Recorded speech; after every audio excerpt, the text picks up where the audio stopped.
Hi, my name is Cheryl, and I'm with the CP family. Today, we have the honors of getting able to interview the partners who started Mason Me Too, and how did Mason Me Too come into birth, and how did it start. And our first interview is going to be Miss Trina, and she's going to come and she's going to answer some questions for us about how Mason Me Too started.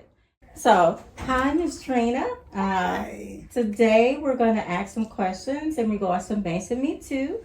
And how did Mason Me Too start? How did you get that idea to start Mason Me Too? Okay. First of all, I got the idea to start Mason's Place Too was because my son was abused at a local school that we entrusted with his care.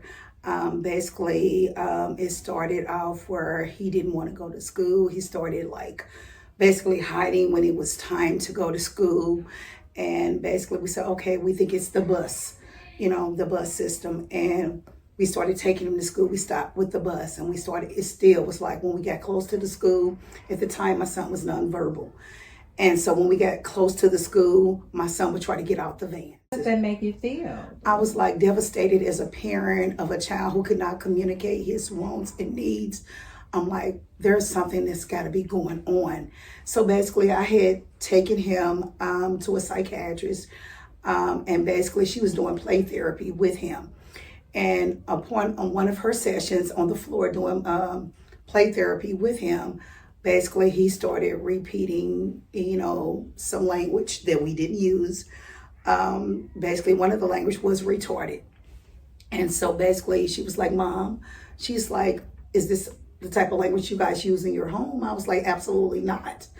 And so basically she said, well, he's picking it up from somewhere. I said, well, the only place he goes, because I'm very guarded about who's around my child, especially since my child had special needs. And so the only place he goes was school or home. So basically she asked me, she said, well, do you have a problem with me just coming up to the school sometime? I said, oh, I don't have a problem with that whatsoever. So she came up to the school and called a couple of things. The aide, who was his aide, finally broke down, had basically a notebook of the dates and times, what was going on. They will withheld food from him. If he didn't comply with what they wanted him to do, he didn't eat that day. And I ended up breaking in.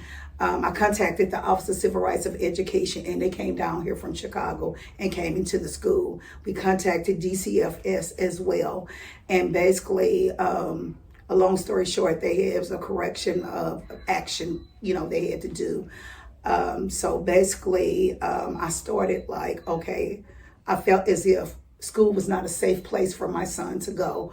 And I was like, oh my God. And I started thinking in my head, I wish I could start something that, that my son could go to and that he could be safe and be a part of.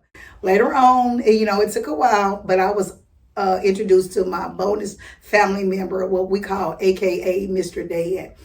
And at the time when it was like a local school district in our area introduced him as our homebound teacher, since he was so stressed, he was diagnosed with post-traumatic stress disorder behind that. And basically when Dan came in, he did so good with my son. I was like, oh my God. Parent information. Yeah, I was like, oh my God, this is what, we needed and stuff like that. And so as the years went by and, him still being on homebound because he was just so traumatized with what had happened to him, that Dan and I started discussing about starting a center that everyone would feel welcome, an all-inclusive center that kids with special needs would feel like they were at home and their parents could feel like if I drop my son or they're going to be safe, I don't have to be stressed or worried because my child is nonverbal that something is going to happen to him. And we started, strategizing about what we wanted. What did we want our center to look like? And at first we just wanted like a daycare, a place where, parents had to work. So to drop the kids off, they were going to be educated. They were going to do activities. They were going to have fun, because we know fun and learning goes hand in hand. You know, you got to make an activity fun for a child to be able to thrive. And so we came up, said we're going to start a center, and we came up with the idea, since my son's name was Mason, to name it Mason's Place 2. That meant that Mason would always have a place here, that kids that were like Mason would always feel welcome, and they wouldn't be turned away because they had special needs, because all centers are not welcoming of kids who have special needs, or, just kids who are different or have behavioral issues. They like, okay, we're not equipped, or they don't want to learn about what it may take to accommodate that child. And they decide, okay, we're going to go, we're going to send that parent elsewhere, because it's too time consuming for that. So Dan and I, like I said, the birth came up of Mason's Place 2. Wonderful. Well, thank you for that.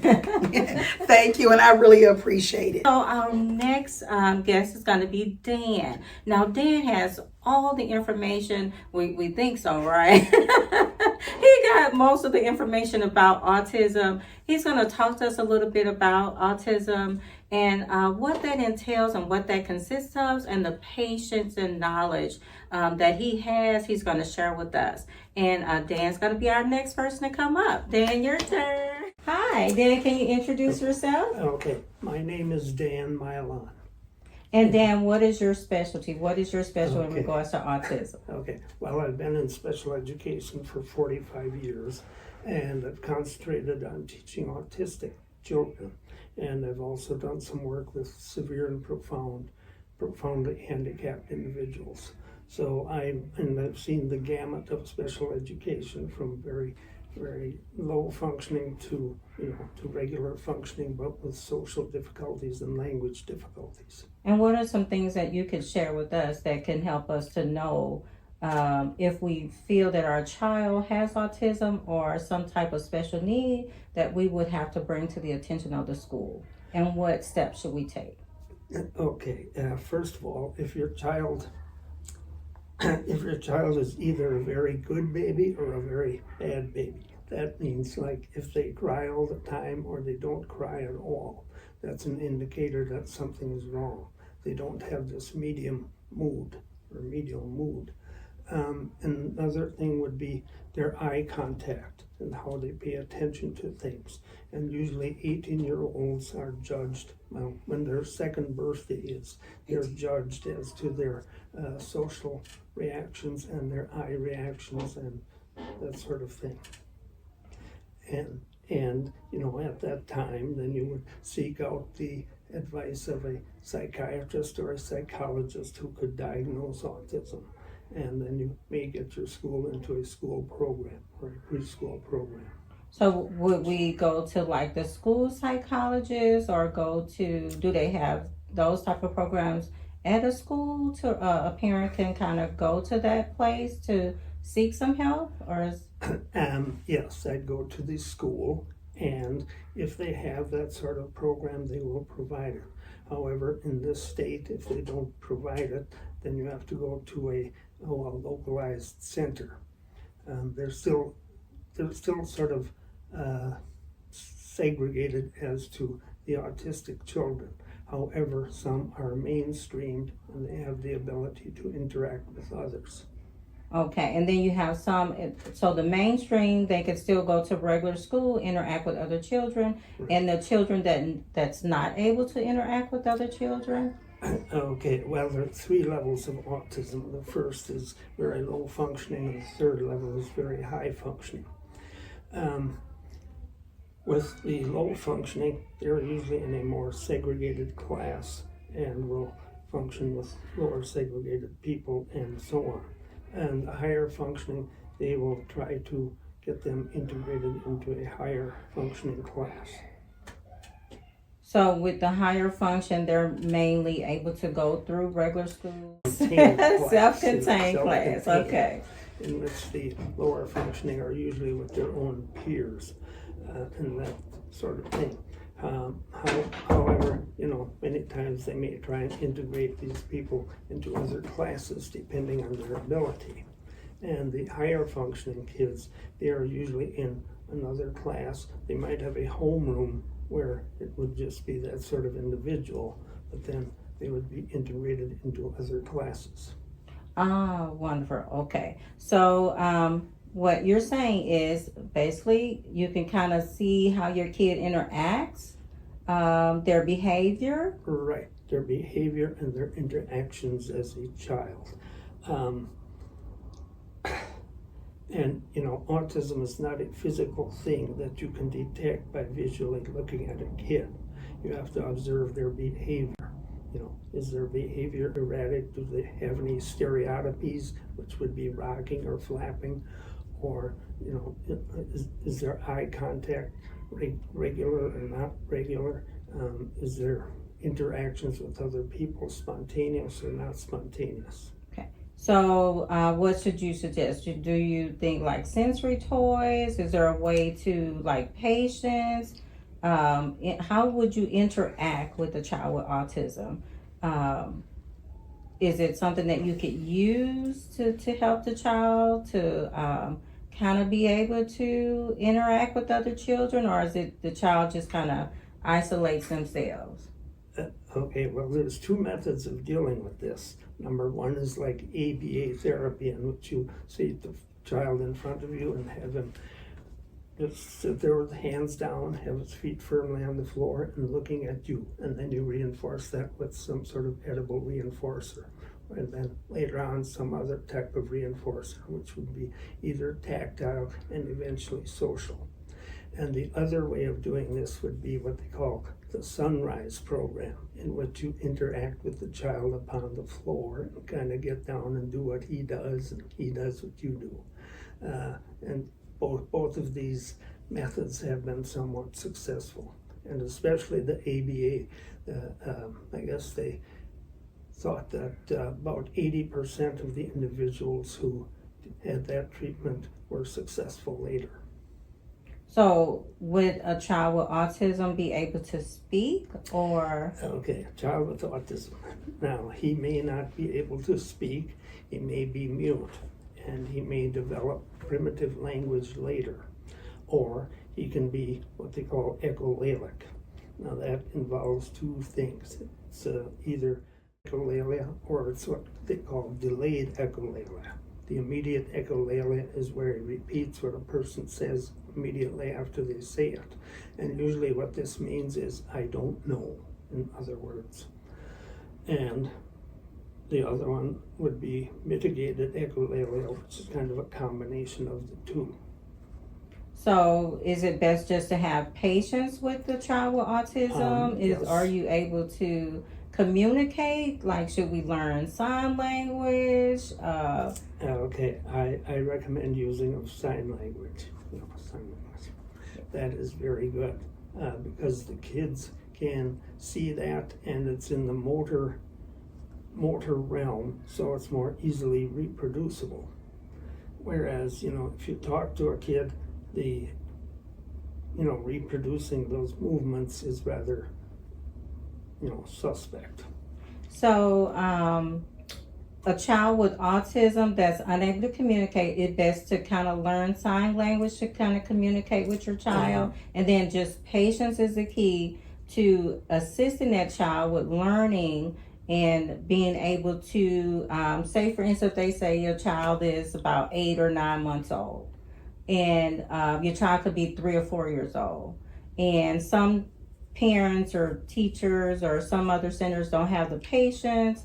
So is it like, can you help with, is like potty training them, or does that take time?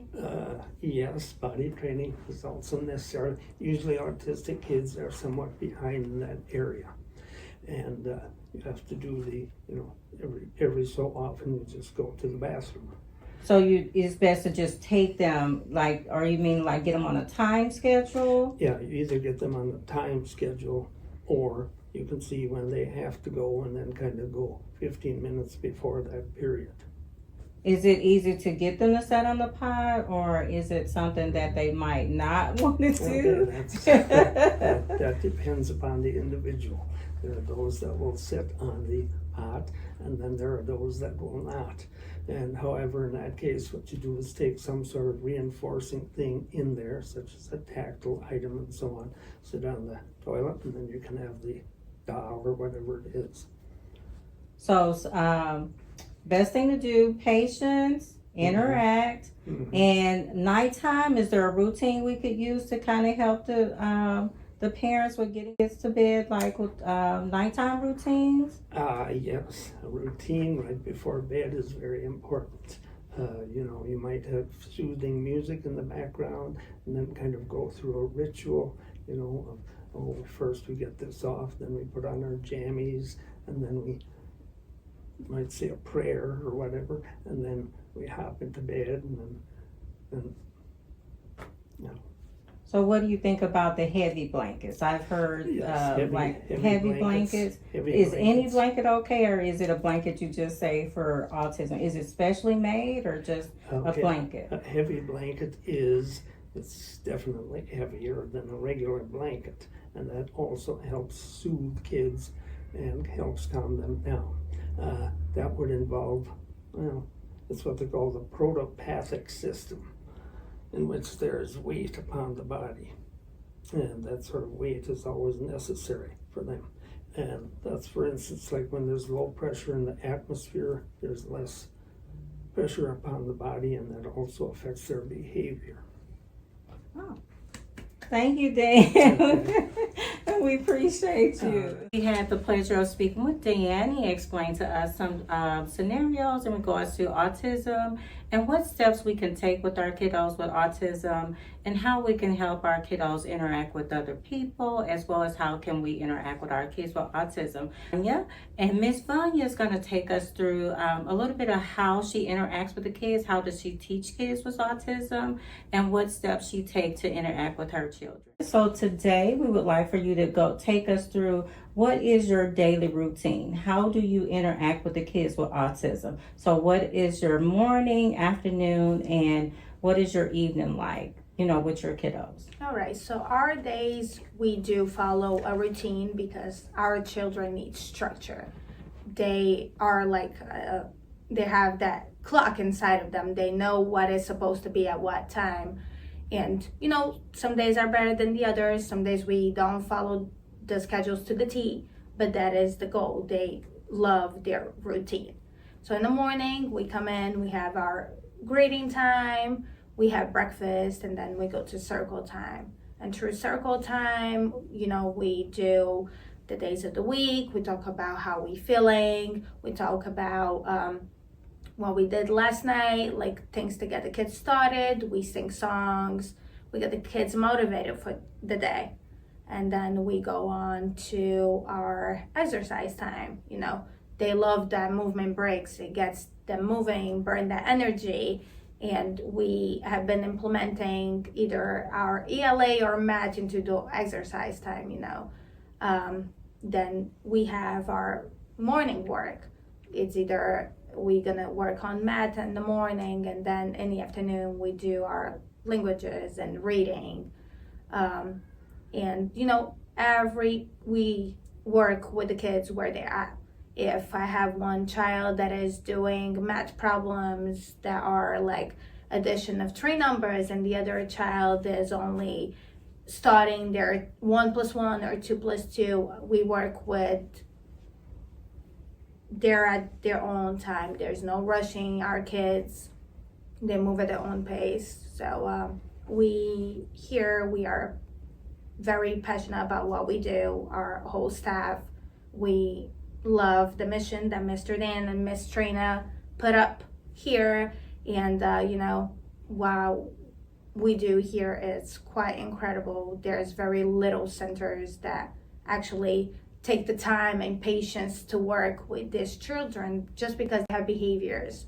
And here we give all we got, and we want to see these children succeed and be everything that their parents want them to be, reach their fullest potential, and that's what we're here for. Well, awesome. So how is the feeding time? So when you're getting ready to feed your child, is it different levels? Do some kids eat by themselves? Do some kids eat regular foods, parade foods, mechanical foods? So we have one meal. So let's say today is ravioli with some green beans and some bananas.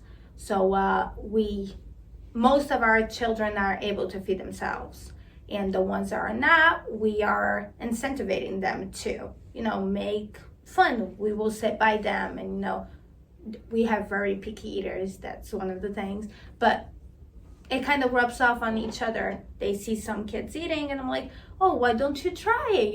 It might be surprising to learn that you actually like something new.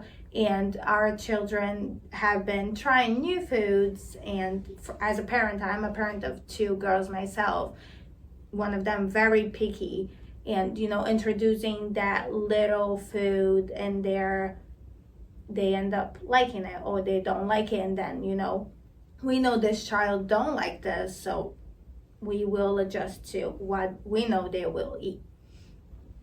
So sitting the child basically with their peers And kind of helps the child a little yes. bit to kind of develop. Yes, the imitation, they like imitating a lot.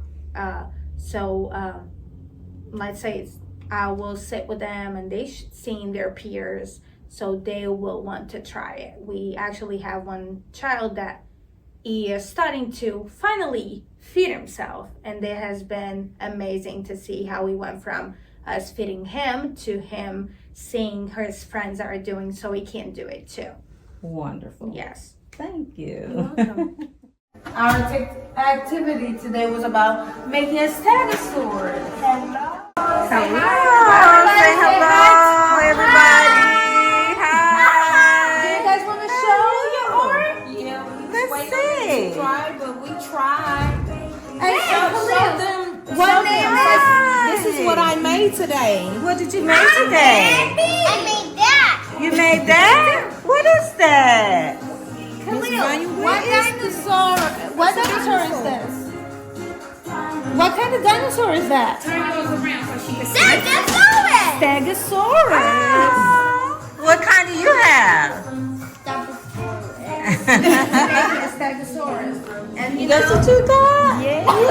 We have different centers, as you can see, and we accommodate, like I said, the kids where they are. There's no forcing our kids to do things that they're not. And if they're having a meltdown, we just have their area where their safe place. We let them de-escalate, and when they're ready at their own time and pace, we will reintegrate them to the classroom. That's awesome. Yeah. What are your daily process? So what do we do the first thing that the child come in? So when the child comes in, the parent will drop them off and we will bring them from here. This is our front lobby. And let me tell you, the children love this. Mr. Dan, this mural, and it's about, we talk about cognitive, language, motor, and social, which is the 4 keys where some of our children with autism have a little more difficulty at. And the child would go in and we greet and talk about, we gotta say bye to the parents, and then we transition to the classroom, and we, like I said before, we have our breakfast. Then we have a little time for free play. They love to, get to pick what they're gonna play in the morning, and then we go down to our circle time as well as our morning work afterwards. I don't think they hear you. And over here is our small children's classroom. So are we all done, kiddos? Yes. We're all done. We did a project today. You want to introduce yourself? Hello. Hello, hi. So we were working on some colors here today. Mimi, can you tell us what color did you paint? I call it purple. Purple. What about you, Drake? Red. Oh, what about you, Soraya? Blue. Blue. Oh, wonderful. And it's also green. Green. So That is Lisa, wonderful. Would you like to tell me what color he has in Spanish? Yellow. Rojo. What about blue? What is blue? Azul. Azul. What about yellow? No, don't. Amarillo. That's What orange. about green? Ready. Verde. Oh, wonderful. Very And what good. is pink in Spanish? Rosa. Rosa. Good job, Mimi. As you can tell, our children in our daycare not only learn our English, colors, shapes, and alphabet, as well as numbers, we also teach it in Spanish as well. Because we have children that come from, Mexican and Spanish background, so we like to make them feel included and their language also matters. Dominique, I'm the teacher in this classroom. Yes, Ayui. And she also has experience. She worked at Hope Clinic for kids who had special needs as well. Awesome. So come check us out at Mason's Place too.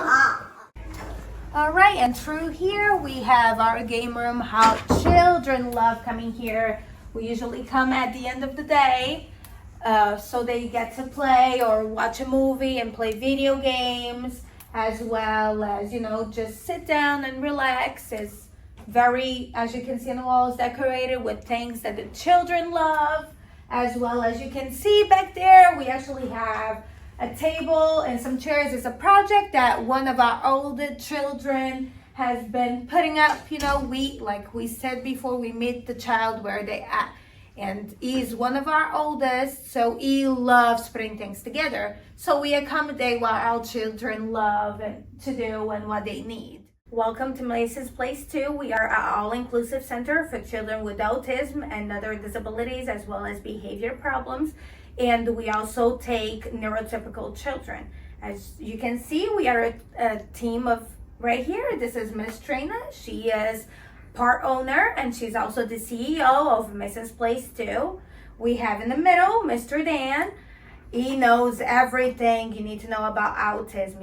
He has all his degrees in it. Also, he was the best teacher of the year at a school that he worked at. And I'm Miss Vanya. I'm also one of the lead teachers of Mason's Place 2, as well as the assistant director. So please come check us out. We can ensure you that your children will be in great hands because we love what we do. And also, as you know, I'm the CEO. I'm a nurse by trade.